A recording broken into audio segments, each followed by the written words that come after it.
সমস্যা না, আমার কোথাও সমস্যা নেই। আমি মানুষটাই খারাপ, বুঝলে মা? এর জন্যই এমন করি। ঝুমকো বিদ্রুপ করে মুচকি হাসে। মেয়ের দুঃখ মা সব বোঝে, বুঝেও তার করার কিছুই নেই। ঝর্ণা কান্নাজড়িত গলায় বলেন, তোরা সবাই ভালো, খারাপ তো আমি। তোদের পেটে ধরে বড় করেছি। তোর বোন চালাই, ভাই চালাই, তুই আর তোর বাপ শোনাস কথা। আমি মরলে বুঝবি মা কি জিনিস। সেদিন পথে পথে ঘুরেও পাবি না, বলে রাখলাম। কেঁদে কেঁদে আমাকে পাপী বানাতে চাচ্ছ? হাতের গামছা দরজায় মেরে মোবাইল হাতে নেয়। ঝর্ণা উঠে দাঁড়ায়। রেখে দে, মোবাইল করার কোনো প্রয়োজন নেই। মরুক ও রাস্তায় পড়ি। রাগের বশে মেয়ের মৃত্যুর কথা বলে ফেলায় নিজের ওপর ক্ষুণ্ণ হন, সাথে ঝুমকোর ওপরও। হনহন করে বেরিয়ে যান ঘর ছেড়ে। ঝুমকো রুমে বসে মায়ের কান্না শুনল। মনের বিরুদ্ধে গিয়ে মলয়কে কল করে, ব্যস্ত ওর লাইন। এমনই ঘটে। ঝুমকো জিজ্ঞেস করলে সঠিকভাবে জবাব দেয় না মলয়। জিজ্ঞেস করা তাই ছেড়ে দিয়েছে। ঝুমকো কল কেটে দিতেই ব্যাক করে। বলো। তখনকার রাগের ছিটে ফোঁটাও নেই ওর গলায়। ঝুমকো নির্লিপ্ত কণ্ঠে বলল, তুমি কি একটু মিরপুর 10-এ যেতে পারবে?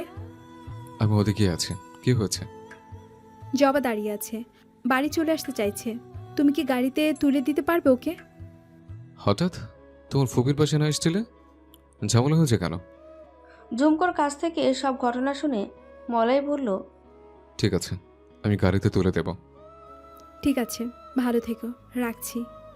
হুম। ঝুমকো কল কাটতে সময় নাই। মলয়কে বলতে শুনে শাহ আলী মার্কেটের দিকে যেতে। ঝুমকো কল কেটে বিষণ্ণ মুখে বসে রইল খানিক সময়। তারপর উঠে গেল মায়ের ঘরের দিকে। দীর্ঘ সময় দাঁড়িয়ে থেকে পা লেগে আসছে জবার। পথচারীরা আসতে যেতে ওকে দেখছিল। অস্বস্তি হচ্ছে জবার। মাকে আরেকবার কল দেবে বলে মোবাইল অন করতেই পরিচিত গলার স্বর কানে এলো। জবা। রাস্তার পাশে গাড়ি থামলো। নেমে এলো মলয়। পরনে ফর্মাল পোশাক, বেবি পিঙ্ক কালার শার্টের ওপর কালো কোট, নিচে কালো প্যান্ট। এক হাত পকেটে ঢুকিয়ে খুব স্টাইলিশভাবে হেঁটে এলো। এরকম মানুষ কাউকে মুগ্ধ করতে চাইলে হাঁটে। সামনে এসে হাস্যোজ্জ্বল মুখে বলল, আবার দেখা হয়ে গেল। কেমন আছো? জবা জোরপূর্বক হাসল। জি ভালো, আপনি? মলয় বলল, এই তো যাচ্ছে একরকম। চলো গাড়িতে বসে কথা বলি। জবা মাথা নাড়ায়। মলয় মুচকি হেসে পা বাড়ালো। জবা সামনে পা বাড়াতে গিয়ে বুঝলো দীর্ঘ সময় একইভাবে দাঁড়িয়ে থাকায় পা দুটো ঝিমঝিম করছে। ভারী ওজনের বস্তার মতো ভার ভার। কষ্টে সৃষ্টে দু পাও এগোতে পারল না। সাথে ভারী ব্যাগটা আরও বড় মুসিবত যেন। পা ওঠাতেই আ করে চাপা আর্তনাদ করে ওঠে জবা। মলয় আর্ত চোখে ঘুরে তাকায়। দ্রুত ওর কাছে এসে বলে, কি হয়েছে জবা? ইশারা করে পা দুটো দেখিয়ে বলে, ঝিম ধরে আছি, দাঁড়াতে পারছি না। একটু নড়তেই তাল হারিয়ে পড়ে যাচ্ছিল। মলয় ওর হাতটা ধরে ফেলে। জিম ধরলে সামান্য নড়াচড়াতেও যেমন কেমন অদ্ভুত অনুভূতি হয়। শরীরে বিদ্যুৎ খেলে যায় যেন।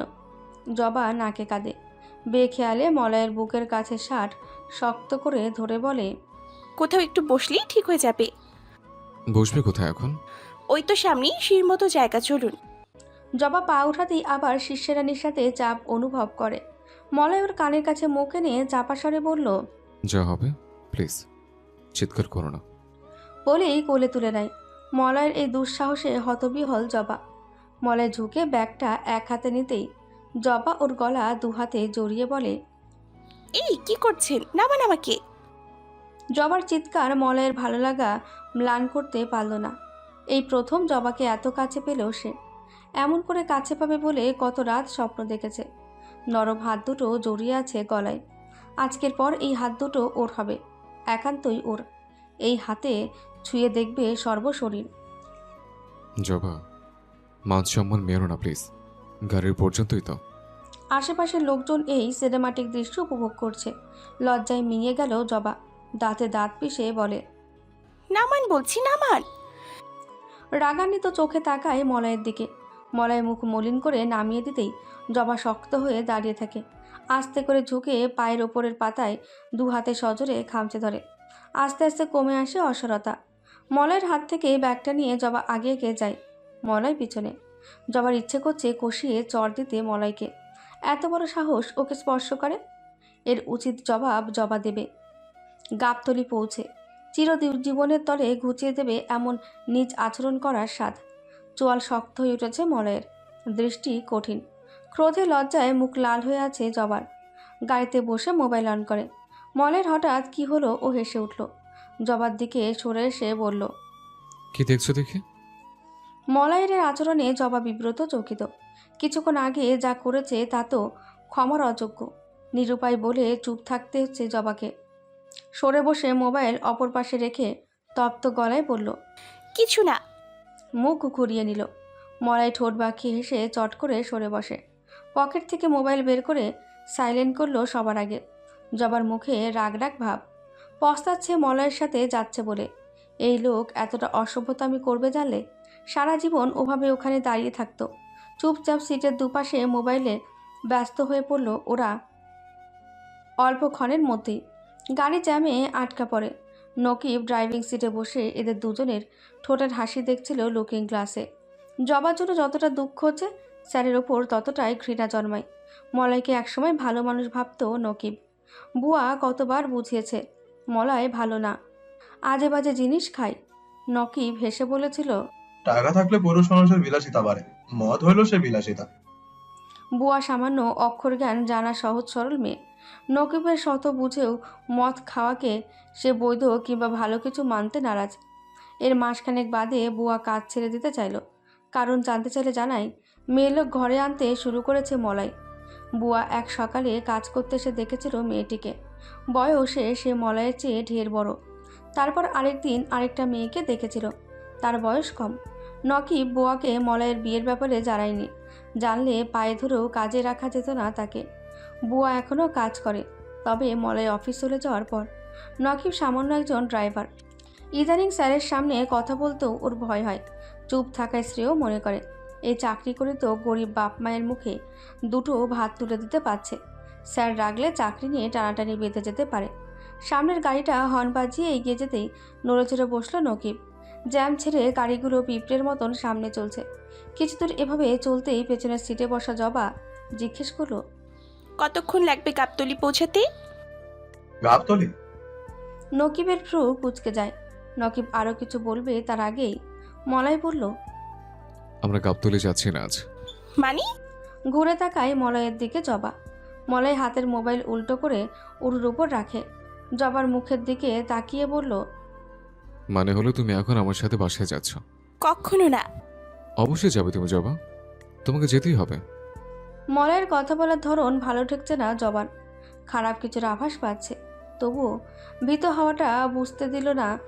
বলল, এটা যদি আপনার শালি দুলাভাই টাইপের মশকরা হয়, খুবই নিম্নমানে সেই মশকরা। আমি অভ্যস্ত নই এসবে, সো ফার্দার এ ধরনের আচরণ করতে আসবেন না।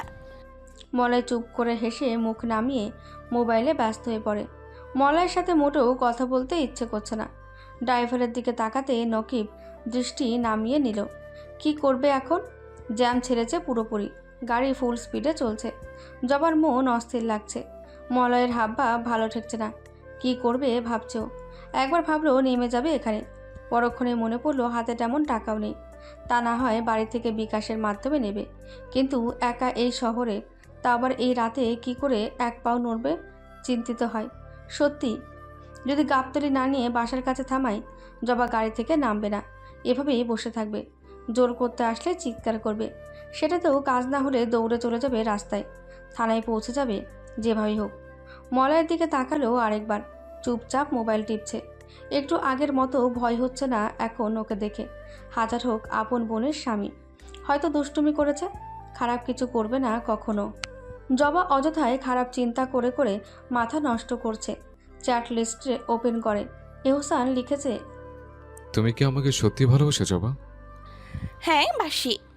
আমার চেহারাকে না আমার প্রেমিক সত্তাকে? একটু ভাবলো জবা।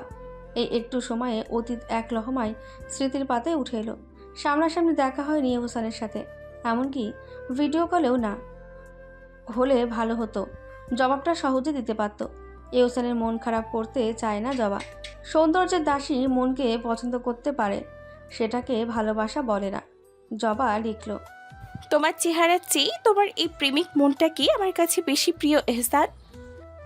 অদূর ভবিষ্যতে যদি আকর্ষণের চেহারা এই সুঠাম দেহের সৌন্দর্যে কিছুই না থাকে, তাহলে কি ছেড়ে চলে যাবে আমাকে? জবার হাত আবার থামে। এহসান এসব কেন বলছে? মোবাইল থেকে মাথা তুলতে দেখলো মলয় চেয়ে আছে ওর মুখের দিকে। জবা মুখ ঘুরিয়ে নেয়। অসহ্য লাগছে এই লোকের সান্নিধ্য। এহসান জবাব চাচ্ছে। বিরক্ত হচ্ছে জবা। আজই এমন কথা কেন শুরু করলে হোসান? সে লিখল, না, তোমাকে ভালোবেসেছি আমি, যেমনই হও কখনো ছেড়ে যাব না। এহসান হয়তো এই জবাবে অত্যাধিক খুশি হলো। ও যে দুঃখে যেমন দিশেহারা হয় মানুষ, অতি সুখেও পাগল হয়, যার প্রমাণ পায় জবা। এহসান লিখেছে। আজ দেখা করবে জবা? এহসানের কথাটা প্রহসন হিসেবে নাই। লিখল, হ্যাঁ অবশ্যই। সন্ধে ঘনিয়ে আসছে। ঝুমকো বাইরে মেলে দেওয়া কাপড় ঘরে তুলতে দেরি করে ফেলেছে আজ।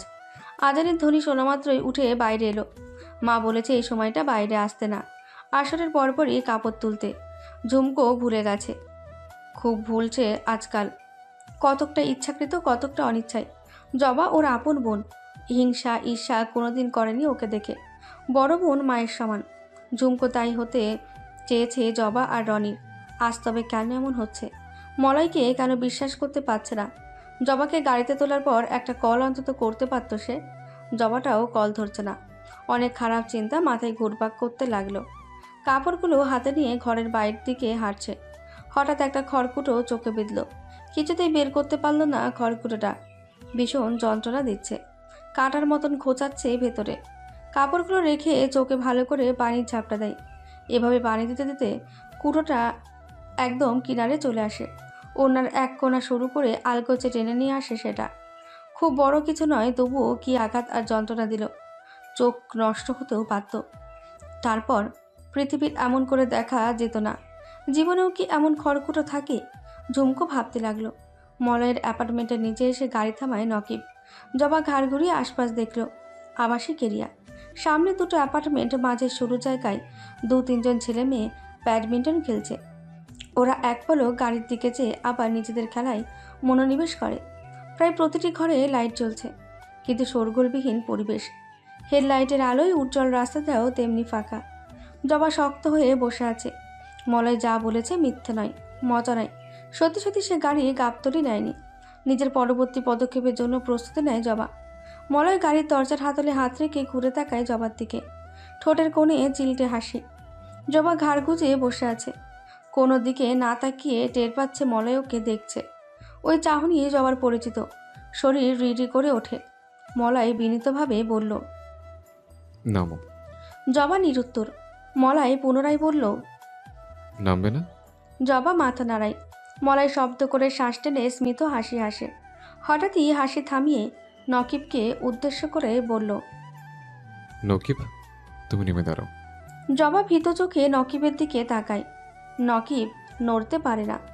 একদিকে চাকরি যাবার ভয়, অন্যদিকে একটি মেয়ে। মেয়েটির সাথে ঠিক কী করতে চাইছে মলয় নকিব জানে না। আশঙ্কা করছে খারাপ কিছুর। নকিবকে ওভাবে বসে থাকতে দেখে মলয়ের গলার স্বর মুহূর্তেই রূঢ় হলো। চিবিয়ে চিবিয়ে বলল, তোমাকে আমি যেতে বলেছি নকিব, শুনছো না? স্যার। সামনের গলিতে খেলারত ছেলে মেয়েগুলোর দিকে ইশারা করে নকিব। মলয় বুঝতে পারে ওর এই ইশারার কারণ। নকিবকে কিছুক্ষণ দেখল। ওর সম্পর্কে নকিবের ধারণা এবং ভীতি বুঝতে পেরে পৈশাচিক এক আনন্দ উপলব্ধি করলো মলয়। এখন অনেক কিছু সহজ হবে। সংকোচ থাকবে না কোনো কিছুতে নকিবের সামনে। মলয় মুখ ঘুরিয়ে নেয় জবার দিকে। গম্ভীর গলায় বলে, যাও নকিব। নকিব বেরোবে ঠিক সেই মুহূর্তে জবা উঁচু গলায় বলে, উনি কোথাও যাবেন না। ভাইয়া আপনি নামবেন না, গাড়ি স্টার্ট করুন, আমি গাবতলি যাব। নকিব। নকিব মাথা নিচু করে বেরিয়ে যায় মলয়ের রাগ দর্শন করে। গাড়িতে এখন জবা এবং মলয়। নকিব এদিকে পিঠ করে সামনে দাঁড়িয়ে আছে। মলয় ওর দিকে তাকিয়ে হেসে জবার কাছাকাছি সরে বসে। হ্যাঁ বলো। আপনি বলুন, আপনি কি চাইছেন? জবা ভীতি লুকানোর যথাযথ চেষ্টা করে। মলয় যেন ব্যাপারটা বুঝে খেলছে ওর সাথে। যত লুকাচ্ছে ভয় ততই বাড়াতে মরিয়া হয়ে উঠছে। চোখ দুটো হাসছে ওর। ফিসফিস করে বলল, তোমাকে, কেবল তোমাকে। দু হাতে সিটের কোণাটা শক্ত করে চেপে ধরে লম্বা শ্বাস টেনে মলয়ের মুখোমুখি হলো জবা। শঙ্কিত মুখে হাসলো এক প্রস্থ। বলল, তাই বুঝি? সাথে সাথে বদলে গেল মুখের ভঙ্গি। ক্রোধিত হয়ে বলল, ডোন্ট ক্রস ইউর লিমিট, সরে বসুন, সরুন। শেষটায় গলা চড়ে গেল জবার। মলয় সহসা নড়ল না। একটু পর সরে বসে সিটে হেলান দিয়ে বলল, আমাকে তো অপছন্দ কেন করো জবা? কি করেছি আমি তোমার সাথে? জবা জবাব দিল না। ঘুরে দরজা খুলতেই চেষ্টা করছে। মলয় চোখ বন্ধ করে 2 হাত মাথার দিকে সিটে রাখে। জবার খুব চেষ্টা করছে দরজা খোলার। মলয় তাচ্ছিল্যের সাথে হেসে বলল, আমার প্রশ্নের জবাব না পেলে খুলবে না এই দরজা, সে তুমি যত চেষ্টাই করো না কেন। আমি কিন্তু চিৎকার করব এখন। ভালোই ভালোই বলছি, দরজা খুলুন। মলয় আচমকা ঝুঁকে পড়ে ওর দিকে। গোলাকার চোখ দুটো রক্তবর্ণ, হিংস্র হায়নার মতো নাক কুচকে ফসফস শব্দ করছে। জবা দরজার সাথে লেপটে যায়। মলয়ের ওই হিংস্র চেহারায় ক্রুদ্ধ হাসি ফোটে। সে বলে, চিৎকার করবে, করো। জবার কাপা ঠোঁট দুটো আলগা হতে গাল চেপে ধরে মলয়। সমস্ত শরীরের শক্তি যেন ওই হাতে এসে জড়ো হয়েছে। ব্যথায় মুখ লাল জবার, চোখে পানি। মলয় তবুও ছাড়ে না ওর গাল। আক্রোশের সাথে বলে, আমাকে কেন ভালো লাগে না তোর? আমার শারীরিক ত্রুটি আছে বলে? ত্রুটি না থাকলে ভালো লাগতো? বিয়ে করতে সেদিন অবশ্যই করতে, যেমন এইসানকে করতে যাচ্ছিস। তাই না? খুব ভালো লাগে ওকে তোর? ওর রূপে মজে গেছিস একেবারে, বিয়ে না হতেই। মলয়ের চোখ জবার বুকের দিকে স্থির হয়। জবা বিস্ময়াহত হতচকিত। জীবনের সবচেয়ে বড় ধোঁকা খেয়ে থমকে যায় ওর শ্বাস প্রশ্বাস কিছু সময়ের জন্য। মলয় শূন্য দৃষ্টিতে ওকে দেখছে। এই তো দেখতে চেয়েছিল সে। নিজের সেই অতীত আজ আবার জেগে ওঠে স্মৃতিতে। শান্তি পাচ্ছে মলয়। বুকের ওপর বসে যাওয়া প্রত্যাখ্যানের অপমানের পাহাড় নেমে গেল। আগের মতো স্বাভাবিক দেখায় ওকে। মোবাইলের চ্যাট লিস্টে ওপেন করে মুচকি এসে বলল, ঠকলে কেমন লাগে জবা? মরে যেতে ইচ্ছা করছে, না মেরে ফেলতে?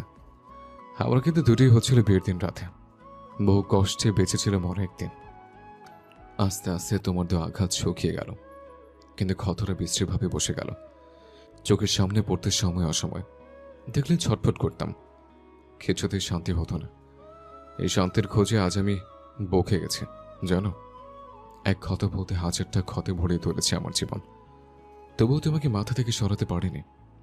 তোমার বোন ওই বেচারে বিনা দোষের শাস্তি পাচ্ছে আমার কাছে, সারা জীবন পাবে। কেন যেন সুখ আমি ওকে দিতে পারি না, আবার ছাড়তেও পারছি না। ও মরবে একদিন হয়তো আমারই কারণে। আমিও চাই ও মরুক, মরণেও মুক্তি পাবে সকল যন্ত্রণা থেকে। কিন্তু তোমাকে আমি কেন মুক্তি দেব? তুমি আজীবন ভুগবে, শেষ হবে আমারই মতো করে চলে পড়ে। আপনি অসুস্থ, বিকৃত আপনার মানসিকতা। জবা ক্ষুব্ধতা জাহির করে। মলয় বিকৃত হাসি এসে বলে, তবে কারণ কি তুমি নও?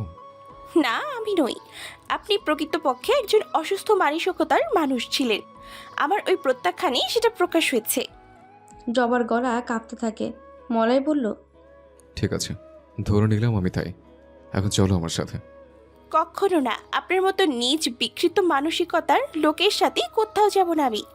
এক্ষুনি কল করি জানিয়ে দেব সবাইকে, আমার বাবা আপনাকে ছাড়বে না। মোবাইল বের করতেই মলয় টান দিয়ে নিজের দখলে নিয়ে নেয়। জবা ঝুঁকে আসে। আমার মোবাইল দিন, দিন বলছি। শ্শ্, একদম জোরে কথা বলবে না, বললে কি হবে জানো?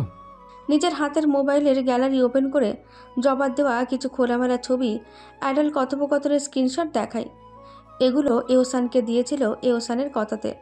এহসান নামটা মনে পড়তেই বুক ভেঙে কান্না ঠেলে আসে। হৃদয়পটে আঁকা ছবিটাতেও দেখতে পায় এই পিশাচের ছায়া। জবা 2 হাতে মুখ বন্ধ করে বিস্ফোরিত নয়নে তাকায়। মলয় হাসছে। জবা অশ্রুরুদ্ধ কণ্ঠে অনুনয় করে, প্লিজ ক্ষমা করে দিন, আমি ভুল করেছিলাম, আপনার পায়ে পড়ছি, আমাকে যেতে দিন। আহা, কেঁদো না পাগলি, ওঠো ওঠো। জবার পেলব বাহু দুটো মুষ্টির মধ্যে পিষতে লাগলো। ব্যথায় চাপা আর্তনাদ করে জবা। গাড়ির ভেতরের আলো নিভেছিল। এই সুযোগটা কাজে লাগায় মলয়। বুকে জড়িয়ে ধরে এলোপাতারি চুমু দেয়। জবা প্রাণপণে চেষ্টা করে ছুটছে। অসুরের শক্তি ভর করেছে মলয়ের ওপর। সদ্য ভাঙা মনটার কারণে শরীরে বল পাচ্ছে না। অথচ এই অসুরের হাত থেকে মুক্ত হতে না পারলে মরা ছাড়া উপায় থাকবে না। এত সাধনায় তিলে তিলে সঞ্চিত দেহের সৌন্দর্য কিনা এই অসুরের পায়ে বিসর্জিত হবে।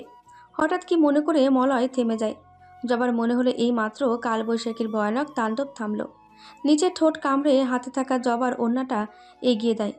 তারপর বলে, বাকিটুকু আমাদের বিয়ের পর হবে। এই বিয়েই তো করতে চাচ্ছিল না আমাকে। আজ করবে? করতেই হবে। নামো। দরজা খুলে বের হয় মলয়। জবা কান্নায় ভেঙে পড়ে। ওর সামনে অন্ধকার। কি করে বাঁচবে এই পিশাচের হাত থেকে? ওড়না চাদরের মতো করে নিজেকে ঢেকে নেয় জবা। মলয় দরজা খুলে দিয়ে বলল, পালাতে চেষ্টা করো না, পরিণতি ভালো হবে না তাতে। হাতের মোবাইল দেখিয়ে ইশারা করে। জবা ক্রুদ্ধ হয়ে শুনল কথাগুলো। কান্নায় কাঁপতে থাকা জবার ঠোঁট দুটো দু হাতে চেপে ধরে বলল, এত কিছুর পরও তেজ কমছে না? বাহ, ঝুমকোর শান্তশিষ্ট ভাবে এতটা আকর্ষণ করে না আমাকে যতটা তোমার এই তেজ করছে। মনে তো চাচ্ছে। জবা ওর হাত সরিয়ে দেয়। মলয় জবার মোবাইল দিয়ে বলল, আর তো কয়েক ঘন্টা, তারপর চাইলেই সরিয়ে দিতে পারবো না। আরেকবার ছুতে গেলে ঘৃণায় মুখ ঘুরিয়ে নেয় জবা। মলয় নকিবের কাছে চলে যায়। চারিদিকে একবার চোখ বুলিয়ে নেয় জবা। পালানোর রাস্তা পেয়ে যায়। সে পালাবে। মলয়ের হুমকি উপেক্ষা করে পা বাড়ায় পেছনের অন্ধকারাচ্ছন্ন পথে। নকিব চুপচাপ দেখছিল চলে যাওয়া। মলয় বিয়ের ব্যবস্থা করার জন্য টাকা বের করে দেয়। নকিব নিল টাকাগুলো। বলল, বিয়েতে সাক্ষী লাগবে না স্যার।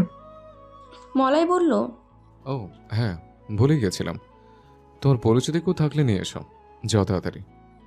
নকিব হেসে মাথা নাড়িয়ে চলে গেল। নকিব যে এত সহজভাবে ব্যাপারটা মেনে নেবে ভাবতেও পারেনি।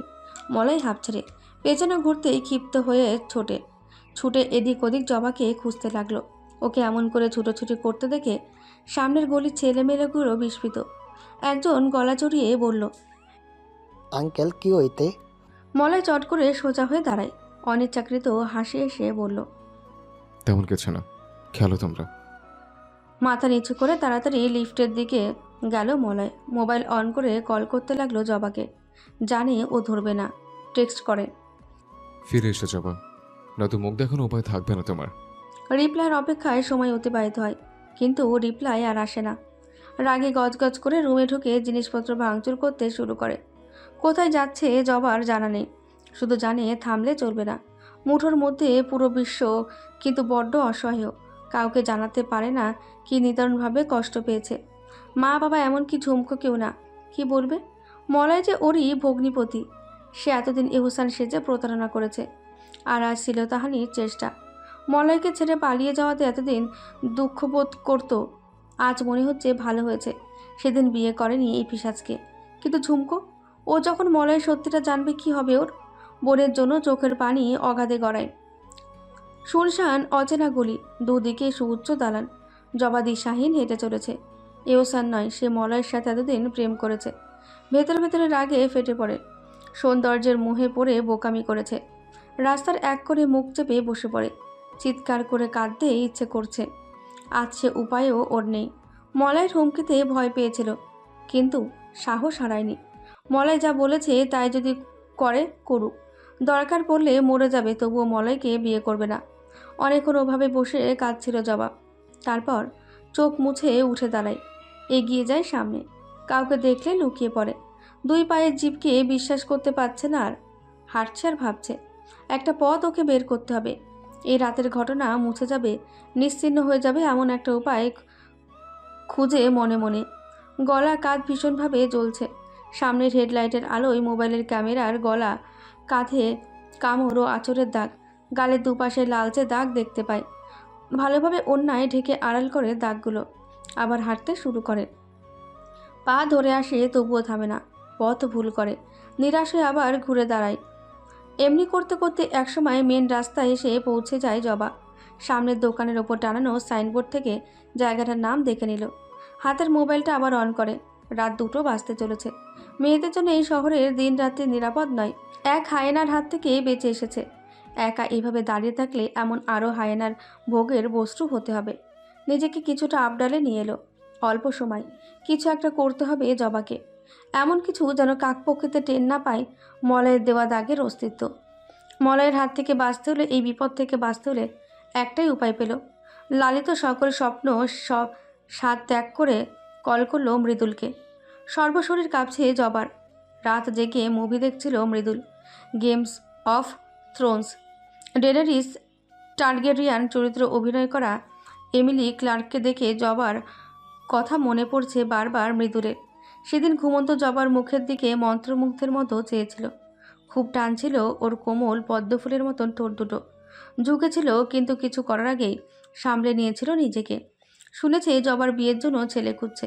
ফুফাতো ভাই না হলে মৃদুল ঠিক জবাকে মনের কথা বলতে পারত, কিন্তু এখন পারবে না। ওর মা এবং মামার সম্পর্কের অবনতি হয়েছে। ভাইয়ের মেয়ে হিসেবে জবাকে যতটা সহজভাবে নিতে পেরেছে, পুত্রবধূ হিসেবে কোনো মতেই মানতে পারবে না। তাছাড়া জবা কি পছন্দ করবে ওকে?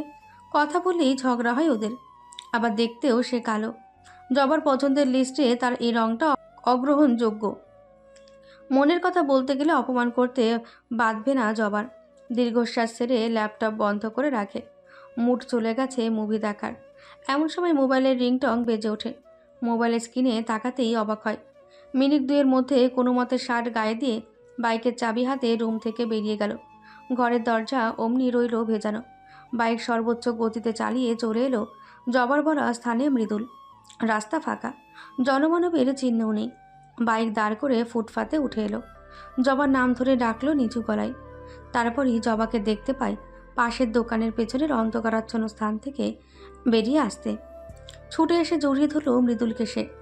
মৃদুল ওর মাথায় হাত রেখে বলল, এখন বল কি হয়েছে? এত রাতে এখানে কি করে এলি? আমি তো জানতাম তোকে তোর দুলাভাই গাড়িতে তুলে দিয়েছে। জবা অনেকক্ষণ মৃদুলকে জড়িয়ে ধরে কাঁদল। মৃদুল ওকে সামনের বেঞ্চিতে বসিয়ে আবারও প্রশ্ন করে।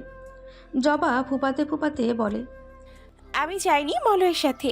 তুমি তো জানো ওর আর আমার সম্পর্ক অন্যরকম। আমাকে দাঁড়িয়ে থাকতে দেখে একজন মহিলা এগিয়ে আসেন, বললেন তিনি আমাকে গাবতলী পৌঁছে দেবেন, আর কিছু টাকাও দরকার, সেটা দিতে হবে এর বদলে। আমি সরল মনে বিশ্বাস করেছি। বিশ্বাস করো, তখন রাগে আমার মাথা ঠিক ছিল না। ওই মহিলা যা বলেছে তাই বিশ্বাস করেছি। বাসে উঠে এক বোতল পানি কিনে নিজে খেলো, আমাকেও খাওয়ালো। ওর মধ্যে কখন যে চেতনানাশক কিছু মিশিয়েছিল আমি টের পাইনি। যখন চোখ খুললাম তখন ওই মহিলা ছিল না। বাসের হেল্পার আমার সমস্যা বুঝি থানায় যেতে বলে। আমি ভয়ে কোথাও যেতে পারিনি, সেই থেকে এখানে লুকিয়ে আছি। জবা কাঁদছিল। মনে মনে প্রার্থনা করছে মৃদুল বিশ্বাস করুক ওর কথাগুলো। মৃদুল চুপ করে থাকলো কিছু সময়। ওর চোখ গেল জবার হাতের মোবাইলের দিকে। বলল, এটা নেয়নি। চমকে যায় জবা। কি বলবে ভাবতে ভাবতে দ্রুতই জবাব পেয়ে গেল। বলল, সিটের এপাশে ছিল, হয়তো লক্ষ্য করেনি। আচ্ছা বুঝলাম, তাহলে আরো আগে কল করিসনি কেন? বাড়িতে জানিয়েছিস? জবা মাথা নাড়ায়। মৃদুল বলল, কেন জানাসনি? বোকামের একটা লিমিট থাকে জবা। ওহ, তুই তো আবার খুব জেদ। আগেও বলছি, এখনো বলছি, মেয়েদের জেদ একটা সীমার মধ্যে থাকা উচিত। খারাপ কিছু হতে পারতো আজ। মন চাচ্ছে থাপড়াইয়া তোর দাঁত ফেলে দিই। জবা শব্দ করে কাঁদতে শুরু করে। মৃদুল ধমকায়, চুপ কর, একদম কাঁদবি না বলছি। চল ওঠ। মৃদুল উঠে দাঁড়ায়। জবা ওঠে না। কই চল। মৃদুল তাড়া দেয়। জবা মাথা নাড়ায় ফের। মৃদুলের রাগ হচ্ছে। এই মেয়ে এতটা কেয়ারলেস কি করে হতে পারলো? ওর সাথে আজ খারাপ কিছু ঘটতে পারত। মৃদুলের বুক কাঁপছিল সারাটা পথ। এখনও হাত কাঁপছে। জবা। জবার সারা শব্দ নেই। ক্ষিপ্র গতিতে ওর বাহু টেনে ধরে বাইকের কাছে নিয়ে আসে মৃদুল। সামনে বসে বলল, ওঠ। আমাকে তুমি ভালোবাসো তাই না? মৃদুল অপ্রস্তুত হয়ে পড়ে। অস্থিরতা গোপন করে বলে, আজে বাজে বকিস না জবা, এমনিতেই রাগিয়ে দিয়েছিস। আমি বাড়ি চলে গেলে আর কিন্তু পাবে না আমাকে। সারা জীবন না পাওয়ার দুঃখে মরবে তখন। এখনো সময় আছে। মৃদুল ধমকে ওঠে। বলেছি না বাজে বকিস না, ওঠ তাড়াতাড়ি। না। কি চাস তুই? ঠান্ডায় গলায় প্রশ্নটা করলো মৃদুল। আমি কি চাই তুমি জানো? না, আমি জানি না। তুই প্রহেলিকা। তোকে জানতে বুঝতে গেলে আমার মরণ হবে। ভালোবাসো আবার মরতে ভয় পাও? হ্যাঁ পাই। আরেকটা কথা বলবি না, চুপচাপ বাইকে ওঠ। না। আবার না। যতক্ষণ তুমি সত্যি কথা না বলবে আমি বাইকে উঠবো না। মৃদুলের ধৈর্যের বাঁধ ভাঙে। নেমে এসে ওর বাহু শক্ত করে ধরে। যেখানে খামচে মুচড়ে দিয়েছিল মলয়, ব্যথায় মুখ নীলচে হয়ে গেল। ঠোঁট কামড়ে সহ্য করে রইল। মৃদুলের চোখের পানি দেখে বাহু ছেড়ে দেয়। জবা প্রাণ ফিরে পাই যেন। মৃদুল বলল, তোর আমার সম্পর্ক কেউ মানবে না। খামোখা দুই পরিবারের শান্তি বিনষ্ট করে লাভ কি? লাভ এটাই আমার এক হব। ওরা রাগ করবে, বকবে, হয়তো গায়ে হাতও তুলতে পারে, কিন্তু আলাদা করার ক্ষমতা ওদের নেই যদি না আমরা হই। আজ অবাক হওয়ার দিন মৃদুলের। মেঘনা চাইতে জল পাওয়ার মতোই পাচ্ছে আকাঙ্ক্ষিত মানুষটাকে। নিজের ভেতরের এই উদ্বেলতা জবাকে বুঝতে না দিয়ে বলল, এত সহজ নয়, আরেকবার ভেবে দেখ। সেই বিকেল থেকেই ভাবছি। তাহলে এটাই তোর শেষ কথা? হ্যাঁ। ঠিক আছে, চল। জবার দু হাত হাতে তুলে নেয় মৃদুল। জবাকে পেয়ে ঘোরের মধ্যে আছে। বাইকে চড়ে মৃদুল বলল, রাতটুকু কাজে অফিসের বারান্দায় কাটাতে সমস্যা নেই তো তোর? জবা বলল, তোমার সাথেই গাছতলাতেও রাত কাটাতে রাজি আছি।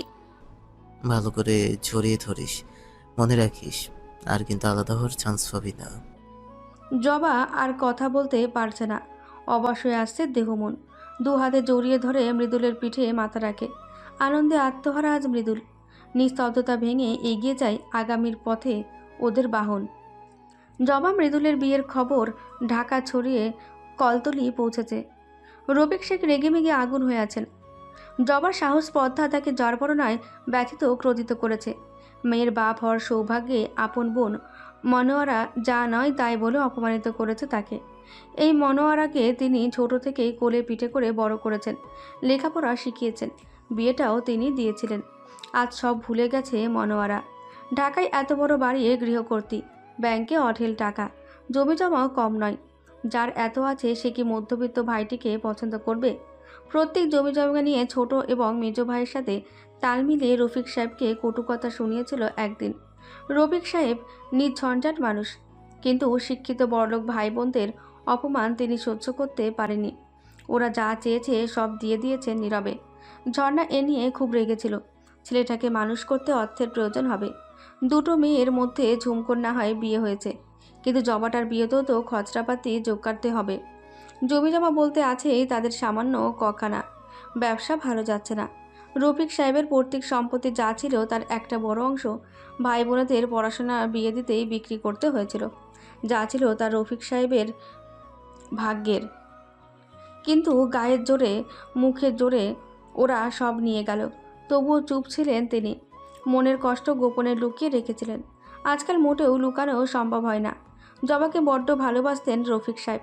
সেই মেয়েটি তাকে এমন করে অপমান অপদস্থ করলো। একবার নয় দুইবার। ঝুমকোর কারণে কোনো মতে সেবার মান সম্মান রক্ষা পেয়েছিল। বিনিময়ে ওই মেয়েটাও কষ্ট ভোগ করেছে।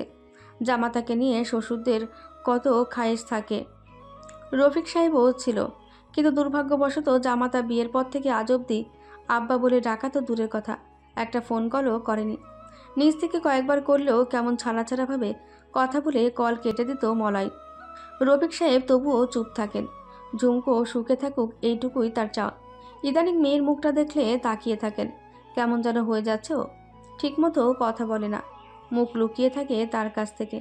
স্ত্রীর কাছে দুই একবার শুনেছেন মেয়ের প্রতি তাদের জামাতার বিরূপ আচরণের কথা। রফিক সাহেব আশায় থাকেন ঝুমকোর জীবনের এই কঠিন সময়গুলো অচিরেই সহজ হয়ে যাবে। মলয় উপযুক্ত স্বামী হয়ে উঠবে। একমাত্র ছেলেটার কথাও চিন্তা করেন। কত কিছু আশা করে সে বাপের কাছে। সব আশা ছেলের পূরণ করতে পারেন না। বাপের সামর্থ্যের কথা ভাবে না রনি। নিজের ভবিষ্যৎ নিয়েও ওর মধ্যে ভাবনা কম। ইচ্ছা স্বাধীন ঘুরছে খাচ্ছে। বোঝাতে গেলে চটে যায়, ভাঙচুর করে। ওর স্বভাব হয়ে যাচ্ছে ভাঙচুর করা। কারণে অকারণে এমন করে। রফিক সাহেব ভেতর থেকে দুর্বল বোধ করেন। বিচ্ছিন্ন এক নিঃসঙ্গ দ্বীপ যেন তিনি। চারিদিকে নৈরাশার সমুদ্র। দিবারাত্রি কাটিয়ে চিন্তায়। জবার কারণে দিন রাত সমান হয়েছে তার কাছে। ঘুম আসে না কিছুতেই। সর্বক্ষণ মেয়েটার চিন্তা করেন। মনোয়ারা আপন ভাইকে যখন কষ্ট দিতে পারে, ও তো ভাইয়ের মেয়ে।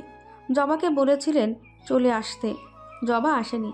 সে স্পষ্ট ভাষায় বলে দিয়েছে শ্বশুরবাড়ি ছাড়া আর কোনো বাড়ি নেই তার, আর ফিরবে না বাপের ভিটাতে। রফিক সাহেব খেয়াল করেছিলেন কথাগুলো বলার সময় জবা নাক টানছিল। কাঁদছিল হয়তো মেয়েটা। সেদিনই মনোয়ারা কল করে গালমন্দ করেছে। বাপ হয়ে যা শুনতে নেই তাই শুনিয়েছে। নীরবে শুনেছেন তিনি। ঝর্ণা বুঝিয়েছেন মেয়ের বাপ হলে চুপ করেই শুনতে হয়, তাতেই মেয়ের মঙ্গল। জবার মঙ্গল কামনায় রাস্তাঘাটে যখন পরিচিত জনেরা টিটকারি মারে, তখনও চুপ থাকেন। ঘর থেকে বেরোনো ছেড়ে দিয়েছেন প্রায়। জরুরি দরকারে কোথাও গেলে চুপচাপ মাথা নুয়ে যান আবার ফিরে আসেন। ঘরে এলে স্ত্রীর কান্না আর বিলাপ শুনতে পান। জবার জন্য কাঁদে সে। রাত বিরাতে চলছে তার এই কান্নাকাটি। রফিক সেই পাশ ফিরে শুয়ে থাকেন। ঘুমানোর কত চেষ্টা করেন, কিন্তু ঘুমটা ঠিক আসে না। বুকের ওপর ভার ভার চাপ অনুভব করেন। ব্যথা হয় হঠাৎ হঠাৎ। মুখ হা করে শ্বাস টানেন। পরীক্ষাগুলো যে কেমন করে দিচ্ছে একমাত্র ঝুমকোই জানে। ঘরের ভেতর অসহনীয় পরিবেশ। মা দিনরাত জবার চিন্তায় কাঁদে। বাবা নিস্তুপ হয়ে শুয়ে থাকেন।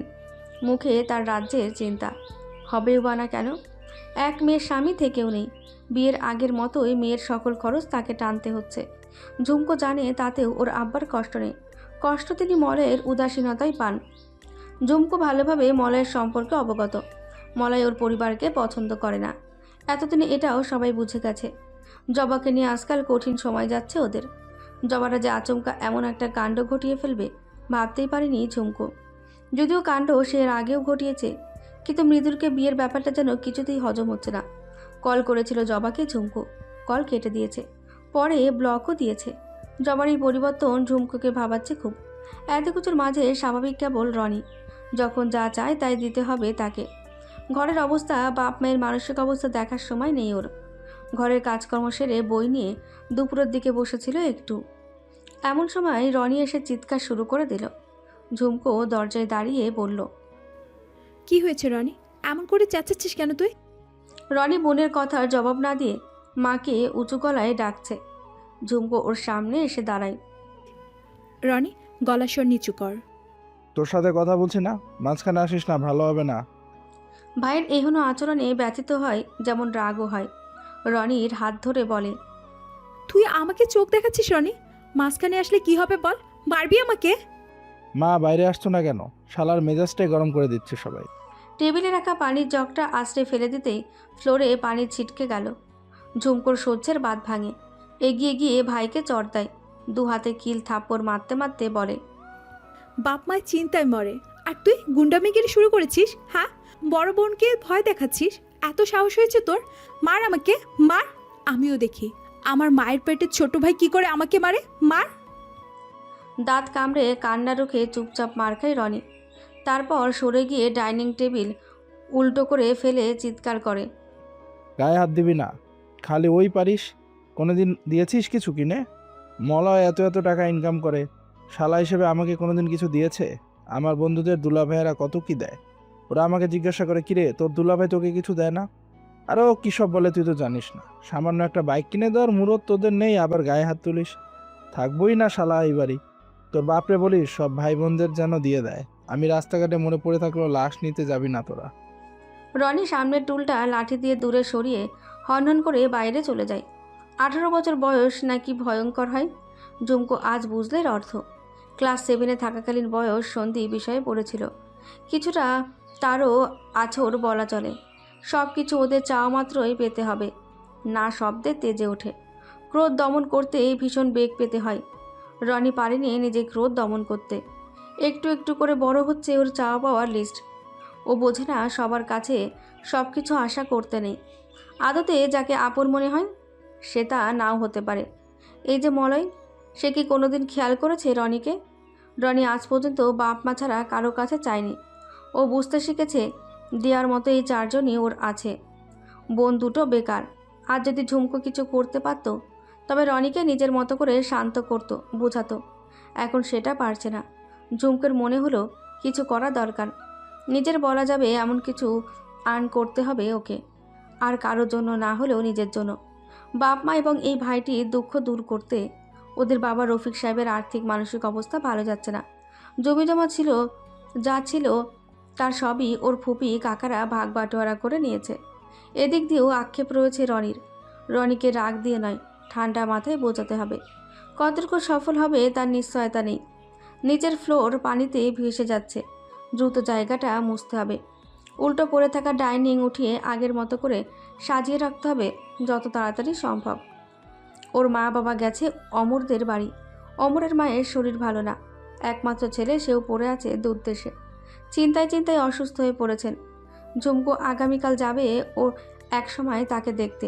ফ্লোর মোছা হয়ে গেলে ভাঙা টুকরোগুলো জড়ো করে ময়লার ঝুড়িতে ফেলে।